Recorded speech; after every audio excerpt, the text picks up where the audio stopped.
Bueno, buenas noches para todos y para todas. Me alegra muchísimo que hoy nos encontremos aquí a través de este espacio de seminario sobre perspectivas de la fe. Bueno, esta página de perspectivas de la fe, yo estoy muy contento por todo el proyecto y todo lo que hemos venido trabajando desde perspectivas de la fe. Y pues bueno, hoy tenemos un invitado de lujo, porque sé que Tomás, que está aquí, Tomás Vargas, desde Ecuador, pues nos está acompañando hoy y tiene muchas cosas que decirnos. Yo estoy muy contento, Tomás. Muchísimas gracias por aceptar esta invitación y por estar aquí presente. ¿Cómo estás, Tomás? Bien, muchas gracias, Adolfo. También, pues muy feliz, muy emocionado de poder compartir este espacio contigo y bueno, también de poder conversar de este tema que analizándolo con las nuevas investigaciones bíblicas, con todas las reflexiones que se ha hecho, llega a ser muy profundo y muy interesante. Por supuesto que sí. Bueno, yo te digo que digamos que este tema a veces suscita ciertas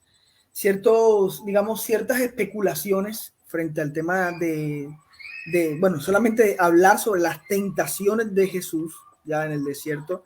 Creo que causa de una u otra manera como cierto espesor hacia unas personas porque obviamente desde toda esa concepción de la divinidad de Jesús, ¿cierto? Pues bueno, muchas veces nos creamos ciertos dogmas que pensamos que son bastante inamovibles. Y claro, construimos toda una idea sobre esa, digamos, sobre la divinidad de Jesús y sobre, pues al mismo tiempo, sobre la humanidad de Jesús, que a veces digamos, nos nublan a pensar otras posibilidades, ¿ya? Otras formas de ver este texto o estos dos textos que me parecen muy interesantes poder tocarlos el día de hoy.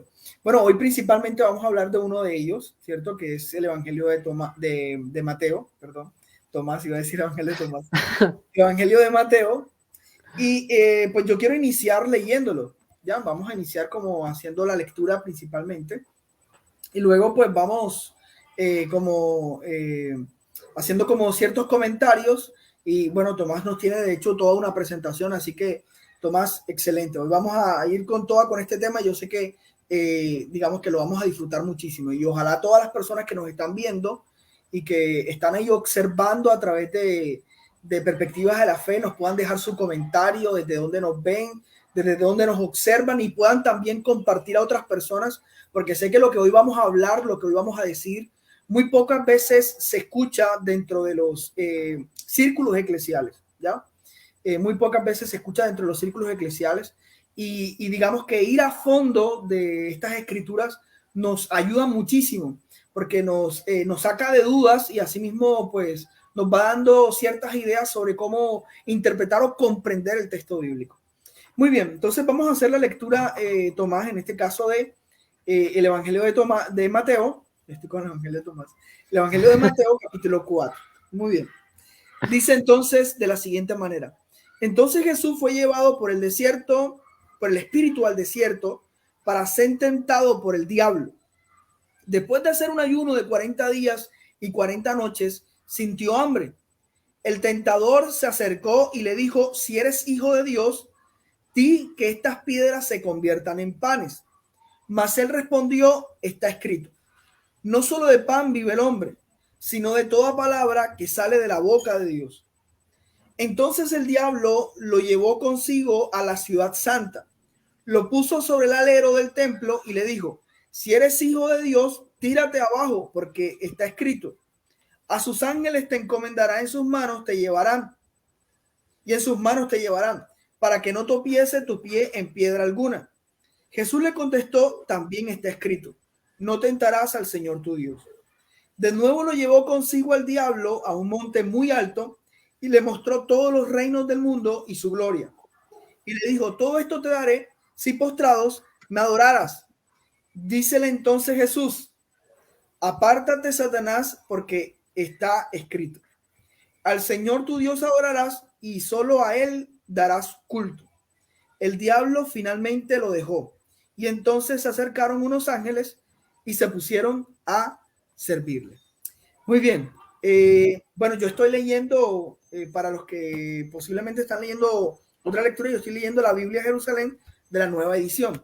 Así que por eso tiene algunas palabras completamente diferentes a la Biblia protestante o Reina Valera. Muy bien, como les decía, vamos a hablar acerca de las tentaciones. Y bueno, creo que quiero iniciar yo dando mi punto de vista sobre cómo posiblemente nos han, digamos, la iglesia ha leído o releído el tema de las tentaciones. Pues digamos que unos años atrás, cuando leíamos el tema de las tentaciones, digamos que una de las primeras cosas que la iglesia siempre nos decía era que, digamos que era una forma de los evangelios de mostrar la divinidad de Jesús, ¿ya? Especialmente, pues bueno, el diablo se enfrenta a Jesús en una cierta guerra espiritual, digámoslo así, ¿ya? Y en esa guerra espiritual, porque Jesús es muy santo, porque Jesús es una persona que no puede caer en pecado, ¿cierto? Ni tampoco ser tentado por el diablo en este caso, pues se enfrenta al diablo y a sus tentaciones. Y esas tentaciones pues son casi muy parecidas a las que comúnmente nosotros siempre vivimos o digamos, sí, vivimos a diario. La tentación digamos, de querer jugar a ser Dios o algo por el estilo, o de convertir el pan, digamos, la piedra en pan, ¿cierto? Eso es lo que comúnmente digamos a mí, dentro de mi percepción, en la iglesia, pues siempre nos han enseñado, o nos los enseñaron en algún momento, digamos, siendo muy joven. Me decían que bueno, que este era simplemente como un acto de purificación de Jesús para luego iniciar su ministerio, ¿ya? Y que de la misma manera, pues nosotros, bueno, no sé si Tomás te dijeron eso, pero a mí me lo dijeron muchas veces, que para iniciar un ministerio tenía uno que pasar por el desierto. Tenías que pasar por el desierto y ese acto de purificación, de paso al desierto, es simplemente un paso para luego ver la gloria en tu ministerio y en el servicio al Señor. Así, digamos que siempre tuve la enseñanza de diferentes, digamos, diferentes predicadores que se montaban en el altar o, bueno, en fin, nos decían muchas cosas frente al tema de las tentaciones de Jesús. No sé, Tomás, ¿cómo te lo enseñaron a ti? Bueno, primero que todo, yo soy de trasfondo católico. Entonces, la verdad es que este relato es el recuerdo más antiguo que tengo respecto justamente al tema de la religión, al catecismo. Recuerdo que inclusive me presentaron el capítulo y nos dijeron hagan un dibujo y bueno, yo solo dibujé, hay un Jesús, un diablo y citando lo que decía un texto. Entonces era chistoso porque me acuerdo que ponía así el dibujo, pero no entendía nada de lo que me estaban explicando. Claro, estaba en escuela y decía, ¿por qué me ponen esto? Y bueno, después de que fui creciendo en el colegio, por ejemplo, siempre no se hacía un análisis del texto como tal, siempre se hacía, digamos, ya la aplicación directamente. Entonces, esta primera tentación significa, bueno, las tres tentaciones significan los poderes que pueden corromper al ser humano. Entonces, era el dinero, la fama y el poder. Entonces, era una interpretación muy interesante, no digo que no. Pero claro, a veces el discurso ya se desgastaba, porque todas las veces que aquí hablaba un cura en la radio, que había una homilía, había algo, siempre se topaban estos tres temas y no se decía nada más. Y claro, cuando uno profundiza en estos relatos, en cómo el trasfondo, el simbolismo que tiene Mateo sobre todo, es muy interesante y yo creo que se saca mucho provecho y muchas aplicaciones y reflexiones para la vida de un creyente. Entonces, bueno, es un poco también lo que comentabas al inicio, es interesante porque sí, se suele ver como tener tentaciones es algo malo. Y justamente al que Jesús tenga tentaciones les parece escandaloso a algunas personas. Y es que en realidad la tentación no es buena ni mala, simplemente es inevitable. Entonces, en este sentido, si yo evito la tentación, me ayuda a crecer como persona, maduro, crezco en la fe, me acerco más al ideal de persona que yo quiero ser. Yo siempre ponía este ejemplo. Imaginemos que yo estoy desesperado porque estoy mal en una materia y le pido a un profesor y le digo, profe, ayúdame con algún trabajo, quiero recuperar, mejorar mi nota. Y el profesor me dice, bueno, yo te ayudo, pero si tú me recompensas con algo. Ok, ahí estamos frente a una tentación.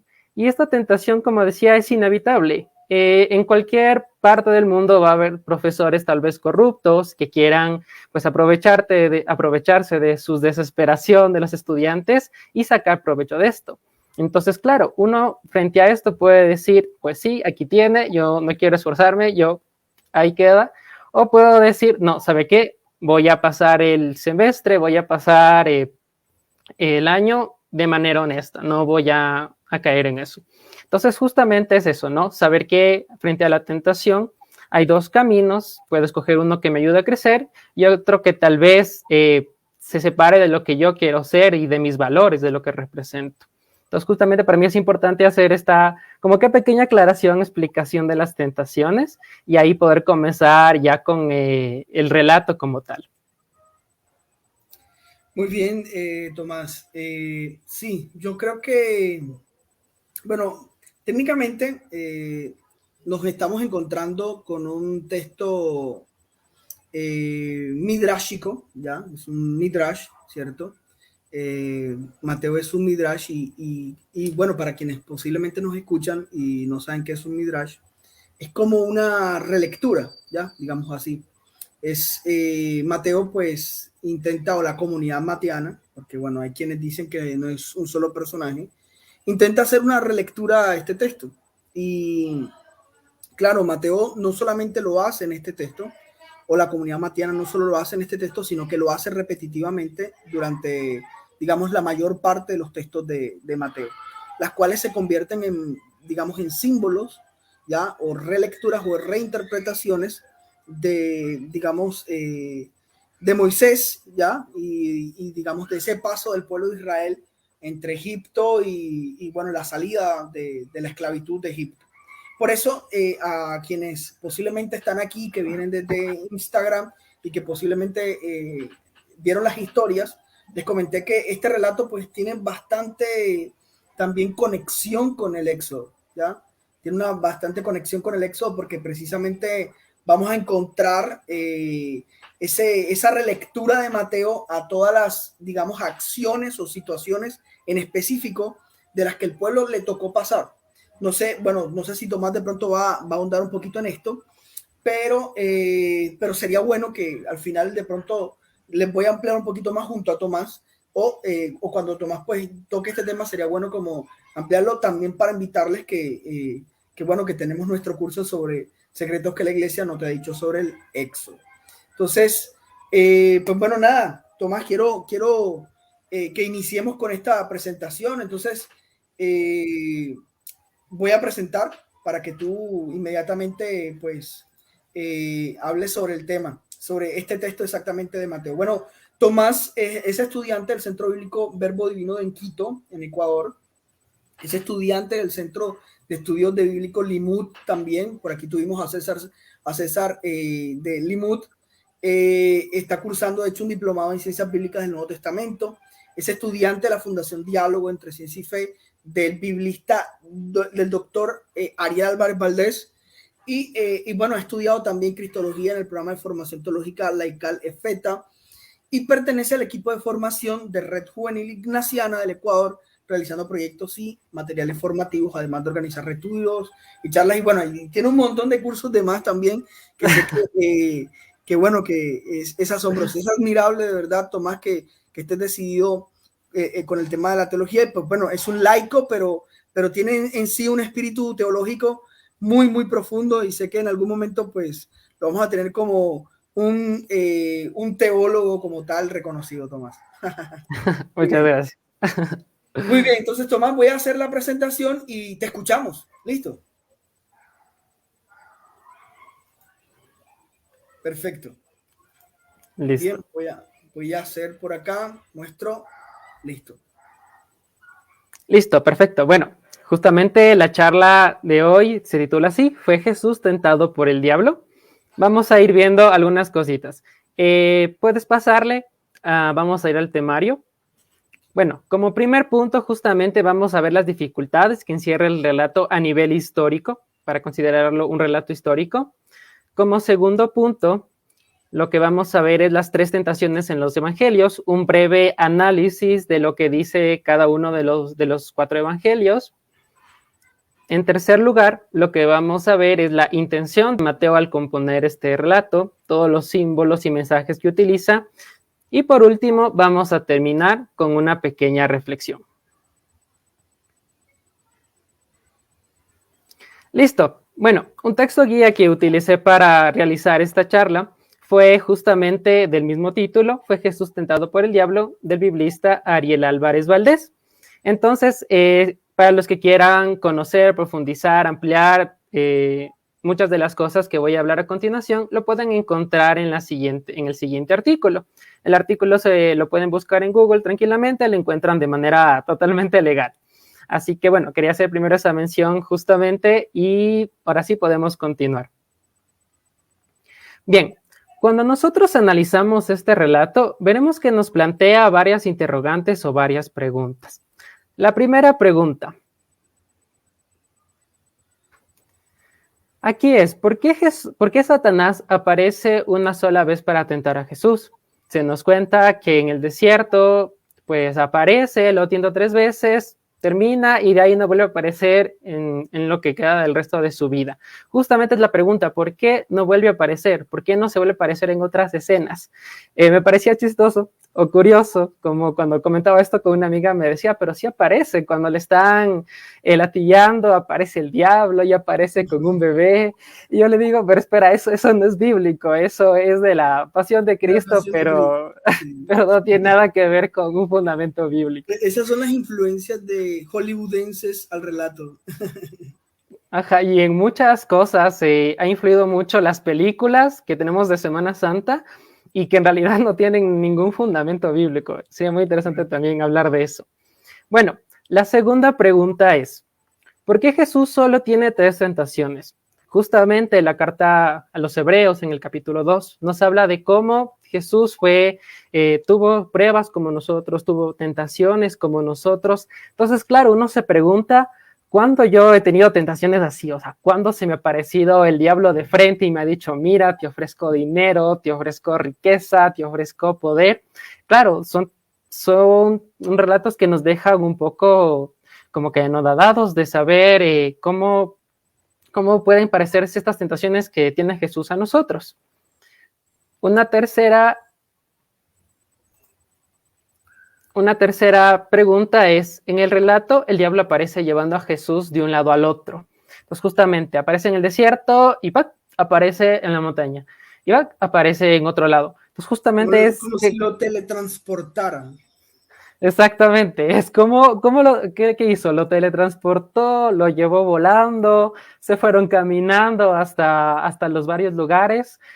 ¿Cómo hizo para hacer esos prodigios Satanás? Y no solamente eso, sino que me parece también interesante, Tomás, que digamos que eso deja como en cierta vulnerabilidad a Jesús, ¿cierto?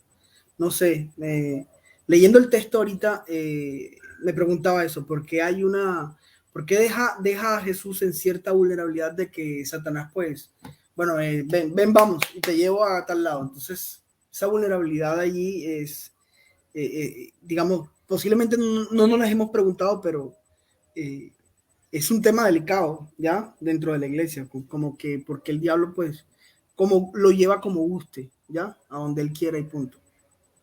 Exactamente, parece que Satanás tiene un poder mucho mayor que Jesús, que es Dios. Es muy interesante y parece que estamos hablando casi ya de un dualismo en nuestra religión. Pero bueno, vamos a la cuarta. La cuarta es, ¿cómo sobrevivió Jesús 40 días sin comida ni agua?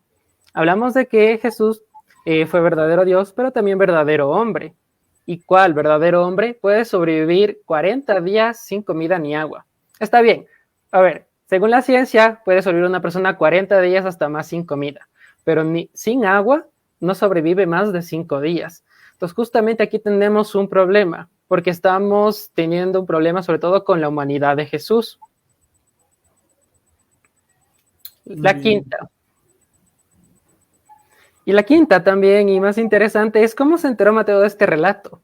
Nos cuenta que estaba pues Satanás y Jesús y nadie más. Entonces, ¿cómo se enteró Mateo de este relato? Y nos damos cuenta de los diálogos tan bien explicado cada uno y detallado. Nos hace pensar, Jesús le contó esto a sus discípulos apenas acabó la tentación, o yo qué sé, el diablo se le aparecía al evangelista de Mateo y le dijo, mira, esto pasó con Jesús y quiero que lo anotes. Claro, también nos quedan estas interrogantes. No sé, bueno, justamente todo este tema de estas cuestiones que nos dejan, estas interrogantes, estas a veces preguntas sin respuesta, nos hace ver lo siguiente, o se deduce lo siguiente. Este relato de las tentaciones de Jesús no fue un hecho histórico, es decir, no sucedió como tal. Pásale. Sino que en realidad justamente estamos en una narración teológica del evangelista para darnos un mensaje. Como decía Adolfo, es un midrash. Bien, vamos a hacer un pequeño análisis de las tres tentaciones en los evangelios. En primero tenemos a Marcos. Pásale, por favor. Marcos como tal no cuenta las tres tentaciones en los evangelios. ¿Puedes pasarle? Lo que vamos a ver a continuación es lo que dice. A continuación, el espíritu le empujó al desierto y permaneció en el desierto 40 días siendo tentado por Satanás. Estaba entre los animales del campo y los ángeles lo servían. Aquí quiero hacer algunas precisiones porque es muy interesante. Siempre cuando se habla del desierto se dice que Jesús fue a ayunar, pero en cambio cuando nosotros leemos el Evangelio de Marcos nunca se dice tal cosa. Jesús no ayuna según la versión de Marcos. Y es muy interesante porque da a entender que las tentaciones es a lo largo de los 40 días. A diferencia de los otros, de Mateo y Lucas sobre todo, que comienza la tentación ya en el último día. Justamente la tentación viene cuando Jesús siente hambre. Ahora vamos al Evangelio de Mateo. El Evangelio de Mateo, como tal, sí cuenta las tentaciones y las enumera en el siguiente orden. Este es desierto, en el templo y termina en la montaña. Después vamos a tener el Evangelio de Lucas. El Evangelio de Lucas también tiene estas tentaciones, pero el orden lo cambia. Cambia primero desierto, segundo la montaña y termina en el templo. Esto va a ser muy interesante también de analizar, porque para Mateo es importante que Jesús termine en la montaña, simbolizando justamente a la figura de Moisés. En cambio, Lucas va a tener que terminar en el templo, justamente porque la teología de este evangelista es un cariño, un aprecio muy grande que tiene el templo. Por eso, justamente este evangelio va a comenzar en el templo y va a terminar en el templo. Es muy interesante esta diferenciación que hacen con una intención teológica cada uno. Entonces, ¿de dónde nace este relato? ¿Puedes pasarle? Este relato entonces tendría su origen al tener en común Mateo y Lucas, sería de la fuente sería los dichos de Jesús, también conocido como documento Q. Documento Q, claro. Exactamente. Esto sería un documento que se piensa que fue redactado cerca de los años 60 y justamente esto tenías dichos de Jesús. Entonces, Mateo y Lucas incorporan estos dichos de Jesús y lo ponen aquí en el relato de la tentación. Ahora bien, pásale. Y se basan en el Evangelio de Marcos, porque ellos conocen el Evangelio de Marcos, para saber dónde situarlo. Como digo, eran un montón de dichos, pero para saber dónde situar este diálogo, tienen como referencia justamente el Evangelio de Marcos, cuando habla de las tentaciones. Entonces, justamente este diálogo lo encontramos en el documento Q, y para ambientarlo o en dónde situarlo, se basan en Marcos. Y por último, tendremos a Juan. Y Juan como tal no habla de las tres tentaciones que tiene en los evangelios. Listo, sigamos. Bien, vamos a hacer una aclaración muy importante, y es que Jesús no tuvo tentaciones un solo día, sino toda su vida. Y él mismo les dice a sus discípulos. Podemos verlo en el siguiente versículo. ¿Puedes leerlo, Adolfo? Ustedes son los que han perseverado conmigo en mis pruebas, o bueno, tentaciones. Yo por mi parte dispongo un reino para ustedes como mi padre los dispuso para mí. Exactamente. Entonces uno cuando lee este texto dice, pero ¿cuándo estuvieron con sus pruebas y sus tentaciones? Y el relato nos dice que estuvieron solo Jesús y Satanás. En realidad justamente se refiere a hechos que pasaron, tentaciones que tuvo Jesús en su vida pública. Tenemos, por ejemplo, a la mujer adúltera, cuando le traen a él, justamente es para tentarlo. Cuando le preguntan si se puede un hombre divorciarse de su mujer, cuando le preguntan también si hay que pagar el impuesto al César, todas estas cosas fueron tentaciones que Jesús tuvo que experimentar en su vida. Bien, aclarado esto, podemos seguir a lo siguiente.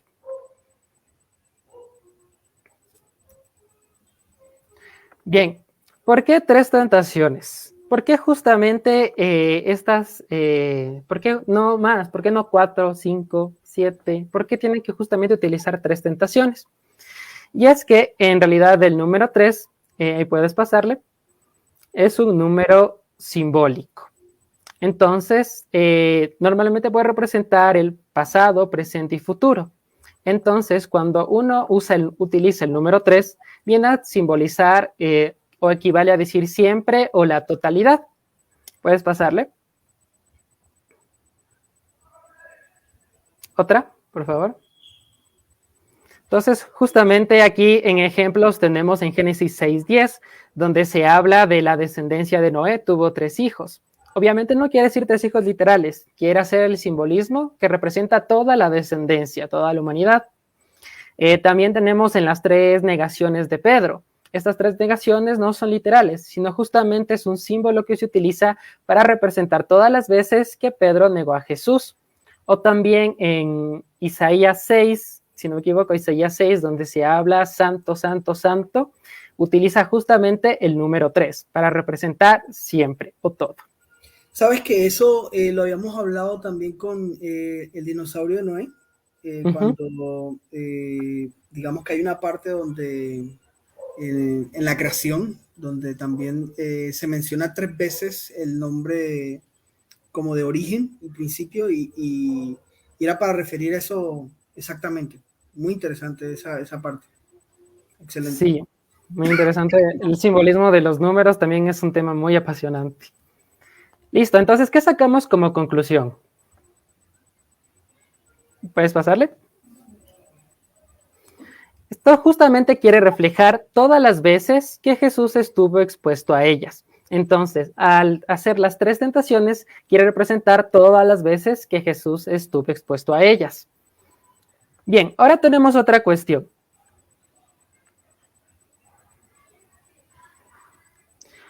Bien, ¿por qué justamente estas 3 tentaciones? ¿Por qué no otras de las que hablamos? Entonces, la respuesta es justamente es que se quería hacer un paralelismo con el pueblo de Israel. ¿Pásale? Entonces, miren, vamos a analizar esto y veremos las semejanzas que tiene con las tentaciones de Jesús. Atravesaron el Mar Rojo. Jesús va después de bautizarse. Entraron al desierto. Jesús es empujado o conducido al desierto por el espíritu de Yahvé, al igual que el pueblo. Permanecieron 40 años. Jesús permaneció 40 días. Y por último, sufrieron tentaciones, al igual que Jesús. Entonces, miren todo el paralelismo que se va haciendo en el pueblo de Israel. Pásale. Pero, a diferencia del pueblo, Jesús, el Mateo, quiere representar a Jesús como el nuevo pueblo de Israel, aquel que supera las pruebas del desierto y sale victorioso, ya que el pueblo sucumbió ante ellas. Entonces, para esto, he preparado un cuadro para que pueda ser más claro lo que vamos a ver.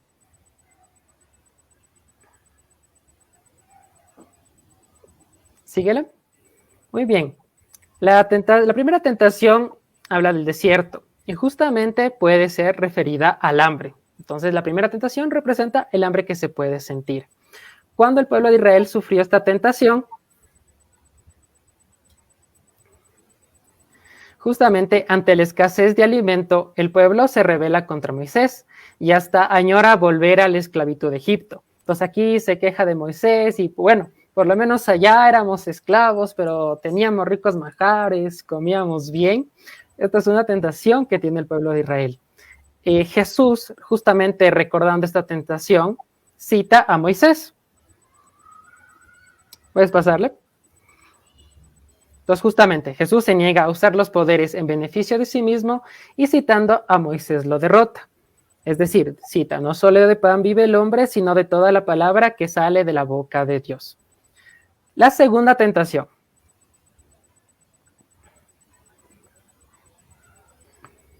Justamente tenemos el templo.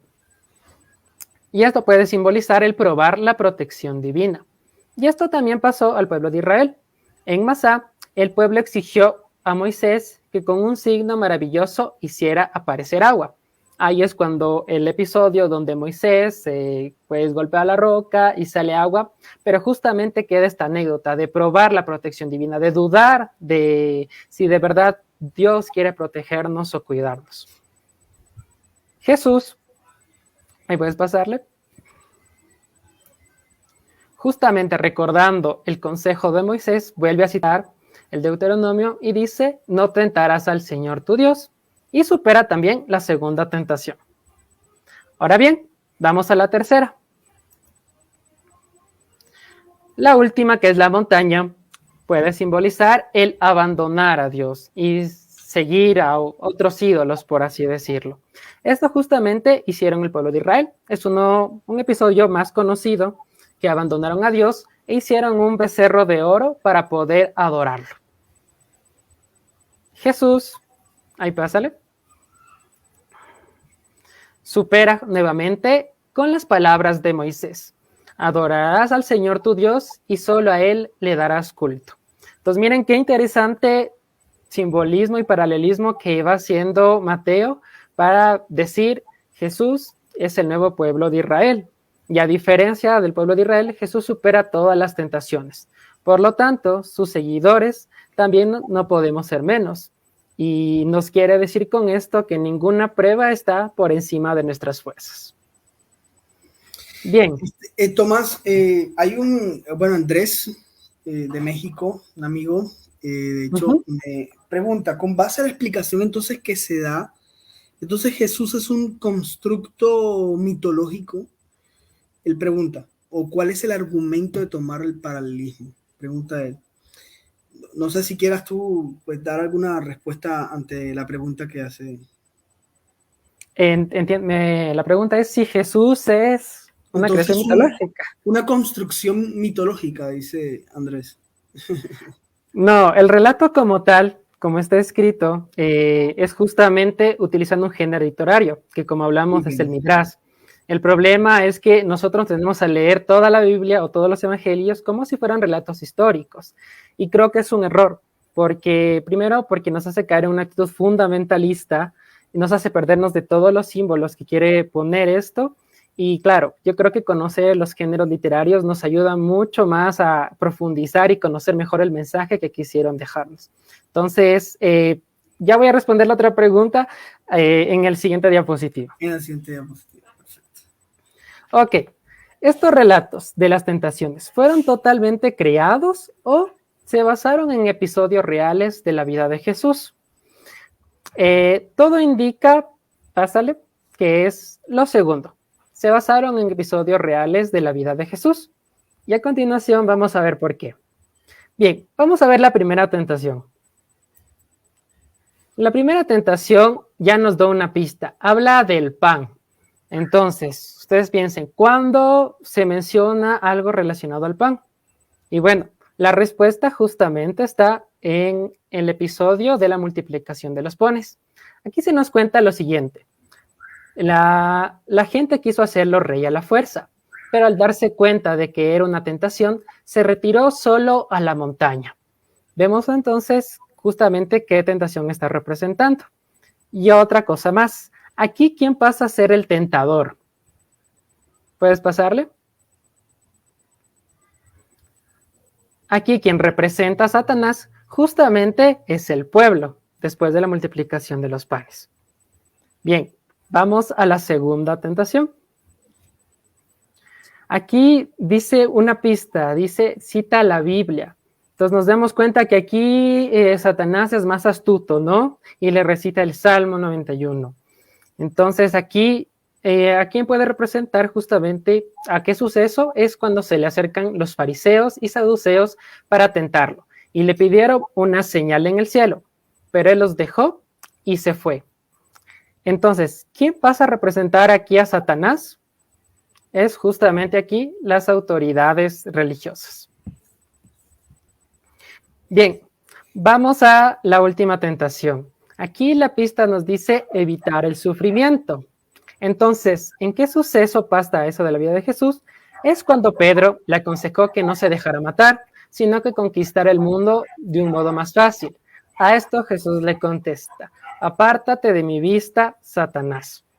Entonces, ¿quién pasa a ser Satanás o quién pasa a ser el tentador en este episodio? Es justamente Pedro.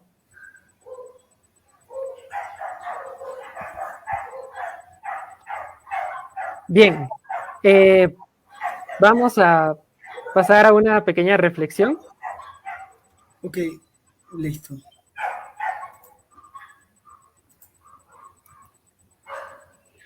Bueno, la primera vez que, la verdad, leí esta interesante lectura bíblica, un análisis profundo, la verdad es que me quedé encantado. A mí me preguntaban, ¿y cuando leíste esto no te choqueó, no sé, no te sacó como que de onda, qué pasó? Le digo, no, todo lo contrario, me encantó porque me hace ver que Jesús no tuvo tentaciones, o sea, Jesús tuvo tentaciones, sí, y las tuvo toda su vida, al igual que nosotros. Nosotros vamos a tener a lo largo de la vida. Muy fácil hubiera sido que solo hubiera tenido 3 tentaciones y vencidas, pues ya pasó, ya es el verdadero Hijo de Dios. Creo que es muy interesante porque nos hace valorar mucho más la humanidad de Jesús. Creo que hay un problema tal vez que tenemos actualmente y es que siempre hacemos énfasis en la divinidad de Jesús. Es el Salvador, es el Cristo, es el enviado, pero pocas veces solemos hacer énfasis en la humanidad. Y para mí recuperar la humanidad de Jesús es de vital importancia si nosotros queremos tener una mayor relación con Él, conocerlo más a Él y acercarnos más a Él. Me hace también reflexionar justamente cuando vemos el tema de Satanás. La verdad, quien nos tienta, quien nos prueba, es la vida misma. Vemos cómo, y nos pueden a nosotros probar, tentar, proponer cosas, nuestros propios amigos, conocidos, familiares, y creo que esto Jesús nos invita a tener mucha sabiduría, saber cuándo algo que nos incitan a hacer, nos piden hacer, es algo bueno, es algo bondadoso, o es más bien algo que nos lleva al egoísmo y que nos hace ver solo por nuestro interés propio. Entonces, en ese sentido, me dejan estas reflexiones a mí, me dice que ninguna tentación, ninguna prueba está por encima de nuestras fuerzas y que nosotros como cristianos, como creyentes, podemos superar cualquier prueba, cualquier tentación, tal como Jesús lo hizo. Muy bien, Tomás. Sí, yo creo que lo mismo, el relato nos está dejando un desafío y me gusta mucho cuando, por ejemplo, en Hebreos también habla acerca del tema de la debilidad humana y hacen como referencia al tema de la tentación, ¿ya? De la tentación. Y, y me gusta específicamente que habla sobre específicamente sobre esa debilidad humana de Jesús, que creo que es un tema que posiblemente hemos olvidado. Por cierto, yo estoy escribiendo, un texto, ya, yo estoy escribiendo un texto que la idea es publicarlo algún día. Y digamos que me he enfocado o me he enfrascado en hablar sobre la kenosis de Jesús, obviamente hablando, digamos, de esa humanidad de Jesús. Y bueno, una de las frases que, digamos, que escribo en este texto es que la iglesia, lastimosamente, digamos que se ha conectado mucho más con ser una iglesia, o sea, docetista, ¿ya? Es decir, ha tratado más de impresionar o de ir hacia o sobrevalorar digamos, el lado divino de Jesús que la humanidad misma de Jesús. Y de hecho, cuando se habla acerca de la humanidad de Jesús, pues algunos enloquecen, pierden la cabeza, ¿ya? Y dicen, no, pero ¿cómo si él fue divino? Tratan de resaltarlo siempre porque sienten que hablar de la divinidad, de la humanidad de Jesús, es prácticamente como hacer a un lado esa, digamos, esa divinidad de Jesús, y no es así.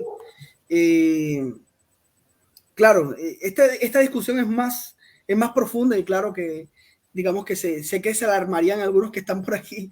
Ya, digamos que si vamos a la historia misma de la iglesia y nos damos cuenta bueno, que dentro de los relatos bíblicos también podemos encontrar ese proceso poco a poco en el que se pasa de ver a Jesús como quien tiene el mensaje de Dios, ¿cierto? Sobre el reino de Dios, a ser el mensaje en específico, ¿ya? A ser el mensaje, a ser el reino de Dios, de hecho, hecho humano, hecho carne.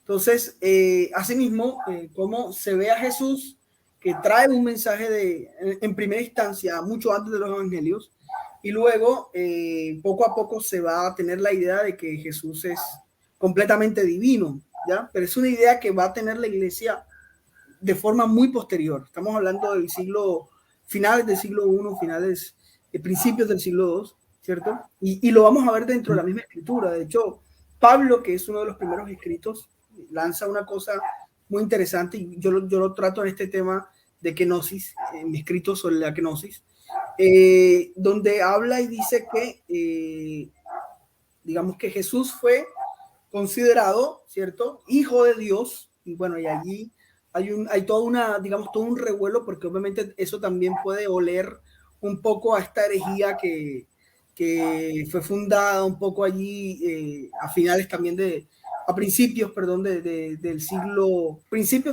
intermedio del siglo I exactamente, que decía que pues que Jesús llegó a ser hijo de Dios, no es que lo fue desde un principio, sino que llegó a ser hijo de Dios. Y bueno, mucha gente pues enloquece con este tema también. Pero creo que lo esencial del relato es exactamente mostrar ese aspecto humano de Jesús y al mismo tiempo de nosotros, ¿cierto? Todos estamos expuestos de un momento a otro digamos, a tener esas posibilidades entre hacer el bien o hacer el mal, ¿ya? Entre querer lo bueno o querer lo malo. Entonces, digamos que los evangelistas, detrás de su mensaje teológico, pues nos invitan, ¿ya? A ser como Jesús, a vencer como Jesús venció las tentaciones, ¿ya? Las enfrenta y dice, pues yo soy humano como ustedes, he pasado hambre, tengo hambre aquí donde estoy, pero tengo la posibilidad de poder enfrentarlas y decir, yo vencí, ¿ya? Me enfrenté y dije, no quiero el poder, no quiero, digamos, estar por encima de los demás, no quiero abandonar, digamos, a Dios, ¿cierto? En este caso, cuando Satanás le pide que abandone a Dios y pues que le rinda tributo a él o adoración. Entonces, yo venzo estas tentaciones que para mí se resumen en una cosa, que es el poder, ¿cierto? Venzo el poder, querer estar por encima de otras personas, el pisar al prójimo, pisar o simplemente pasar por encima del prójimo. Venzo esto y digamos que a pesar de mi humanidad puedo vencer digamos, esa dificultad de el amor al poder o amor al dinero, el amor en fin, ¿ya? Eso es, para mí esa es la enseñanza principal detrás de los relatos de las tentaciones de Jesús en el desierto. ¿Fueron históricas o no? Por supuesto que no, ¿ya? El relato de Mateo, ¿ya?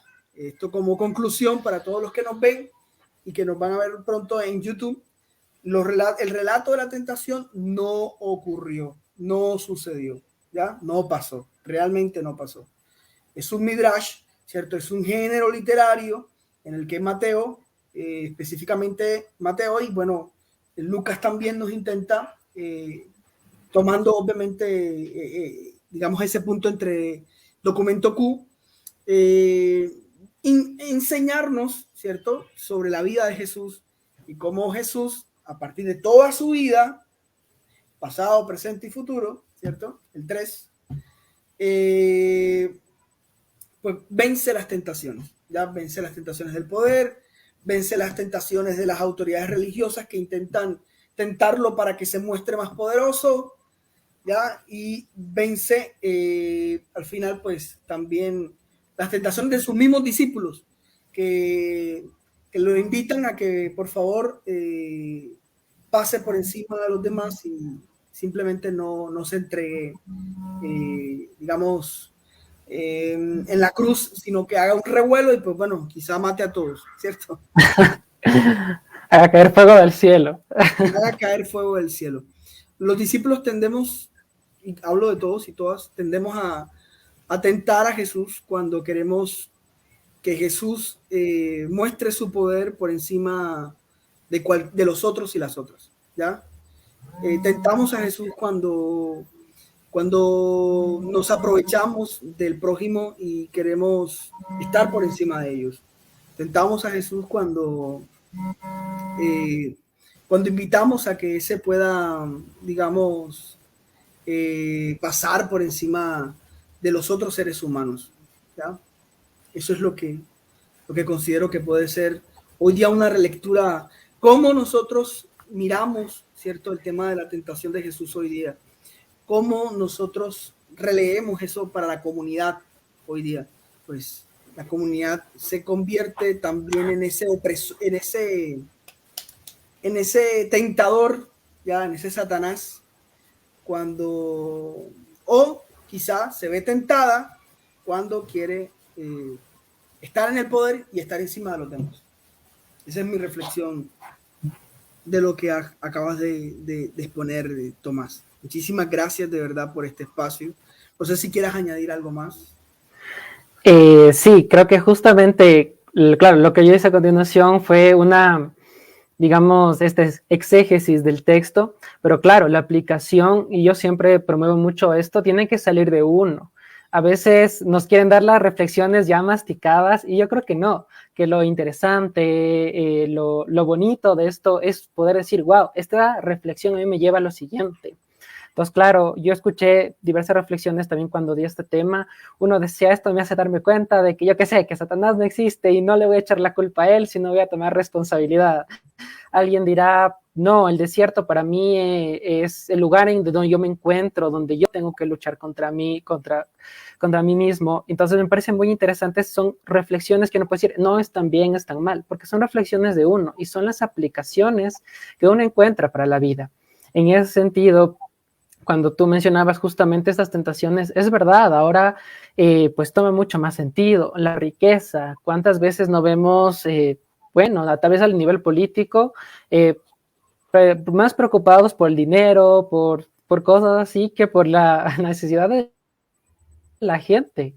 El tema del poder, cómo esto va desde el colegio mismo, desde la universidad, de quiero estar por encima de los otros y no me importa si tengo que pasar, tengo que perjudicar, tengo que dañar a otros. O también la fama. La fama puede ser algo muy bueno porque si yo tengo voz, puedo sacar mensajes que humanicen, que no discriminen, pero también si quiero conseguir de por sí la fama, hay muchas veces que he visto no solo, digamos, en el campo, yo qué sé, de YouTube, de redes sociales, sino en el campo religioso. Bueno, voy a meterme con tal líder, con tal biblista, porque así gano fama. Voy a criticarle, voy a hablar mal de él. Entonces, justamente son las tentaciones que nos invitan a darnos cuenta que tal vez puede estarse dando en nosotros, puede estar dando en nuestra comunidad como tal, y también que se está dando a nivel global, se lo puedo decir, a nivel también político. Creo que no podemos sacarlo de contexto. Y nada, simplemente me olvidé de dar dos simbolismos, justamente el simbolismo del 40, es un simbolismo que habla de un cambio Entonces, justamente quiere representar, por eso dura 40 días y 40 noches el diluvio, es decir, un cambio de humanidad. 40 días, 40 años son los que pasa el pueblo de Israel, justamente porque es la nueva generación que se va a dar. Bueno, también 40 días los que pasa Moisés, los que dura la peregrinación de Elías hasta allá. Y claro, justamente los 40 días quiere decir el cambio de Jesús de su vida privada a la vida pública. Y otro también 40 días es lo que va a estar, lo que va a durar, digamos, las apariciones de Jesús. Y después va a la ascensión, según los hechos de los apóstoles. Según los hechos de los apóstoles. Según los hechos de los apóstoles, sí. Y es curioso que la gente toma estos números, ¿cierto? Casi que como literales. Ya hay gente ayunando los 40 días y las 40 noches. Ya hay gente de verdad, bueno, no sé si sucede dentro del catolicismo, pero dentro de las iglesias cristianas evangélicas yo conocí personas que realmente tomaban este desafío muy en serio, ya, y sentían literalmente hablando, después de una relectura o una lectura de este texto de las tentaciones de Jesús, que ellos se sentían purificados, sentían que le estaban como, digamos, generando cierto sacrificio con el fin de obtener algo de Dios, porque era un pequeño trueque, ya el ayuno y todos estos elementos, todos estos ejercicios espirituales que digamos que intentan imitarse de los relatos bíblicos, pues se imitan precisamente por eso, para encontrar como ese pequeño trueque, ¿cierto? En el que Dios me mire, me observe y termine, digamos, dándome lo que yo le estoy pidiendo, ¿ya? Y para mí eso también es un elemento tentador, ¿ya? Un elemento de tentación. Yo estoy tratando de jugar, ¿cierto? Con digamos, como si Dios tuviera emociones o simplemente como si Dios tuviera digamos, bueno, ¿será que si yo vengo y te sacrifico esta vaca, entonces vienes tú y cambiamos, ¿ya? Es ese elemento allí que posiblemente parte de estas lecturas bíblicas, sobre todo el relato de la tentación de Jesús, ¿ya? Pensando que lo que te decía al principio, dentro de estas comunidades evangélicas, que si luego que pasas por el desierto, pues en algún momento vas a obtener una victoria o digamos, un ministerio público o algo por el estilo. Bueno, en fin. Muchísimas gracias, Tomás, por que no hay petición. Bueno, aquí hay varias reacciones que hay que leer porque creo que no hay que pasarlas por sí, sí. Me gustaría ver las reflexiones sí. que... Andrés dice, ¿el resto fueron tentaciones o preguntas de las personas a su alrededor? Bueno, allí creo que ya tú aclaraste, digamos, la pregunta de Andrés también. Jorge, pues dice, así conocer los géneros literarios definitivamente ayuda mucho para entender los contextos bíblicos. Totalmente. Es impresionante cómo los evangelios muestran a un Jesús mucho más humano, conectado con nuestras debilidades. Me gustó muchísimo esa reflexión de Jorge al final. Excelente. Sale Wilfrido y nos dice, se hace imperioso hacer la conexión del contexto de la dinámica de las comunidades, la tentación como elemento opresor, no solo como un elemento espiritual. Interesante, muy bien, Wilfrido. Me gustó muchísimo, digamos, verlo desde ese ángulo también. Es bueno, digamos, ver la conexión del contexto que estaba viviendo la comunidad matiana, ¿cierto? Para poder hacer esa relectura con el Éxodo, ¿cierto? Con los relatos de Éxodo, de Deuteronomio, de Números, bueno, porque aquí también entra varios textos de Números, de Deuteronomio. Las respuestas de Jesús, pues, digamos que son sacadas de Deuteronomio, de hecho, ¿ya? Pero algunas, claro, algunas. Otras, creo que de los Salmos, ¿cierto? Si no me equivoco. Pero sí la conexión entre Éxodo y la tentación de Jesús es, digamos que es, digamos que no hay duda, ya no hay duda, ahora no olvide la palabra, no hay duda frente a esa conexión que existe y que Mateo, la comunidad matiana, está intentando encontrarle. Bueno, Jenny por acá, muy interesante. No sé qué dijo ahí, seguramente hay una reacción de Caterine Romo.